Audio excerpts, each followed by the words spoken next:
పిల్లలు, little star learning and playing channel కి స్వాగతం. రా బంగారం, నిద్రకు ముందు ఒక చిన్న కథ వింటావా? ఒక చిన్న చిలుక ఉండేది.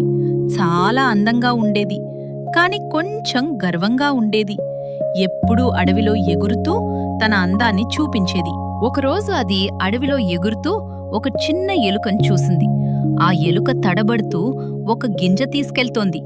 చిలుక ఆ ఎలుకను చూసి నవ్వింది. చిలుక నవ్వంది, అయ్యో, నువ్వు ఎంత చిన్నవాడివి, ఏం చేయగలవు?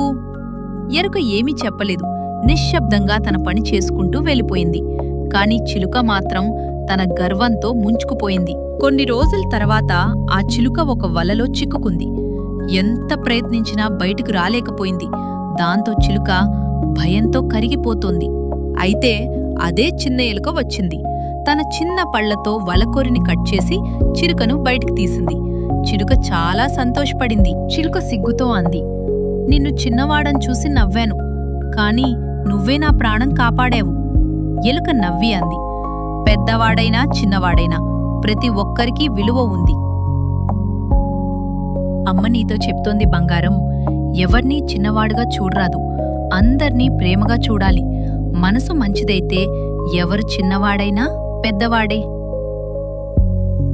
పిల్లలు, ఈ వీడియో మీకు నచ్చితే మా little star learning and playing ఛానల్ను సబ్స్క్రైబ్ చేయండి. మరిన్ని సరదా వీడియోల కోసం లైక్ చేయండి, షేర్ చేయండి. మళ్ళీ కొత్త వీడియోలో కలుద్దాం పిల్లలు. Bye bye.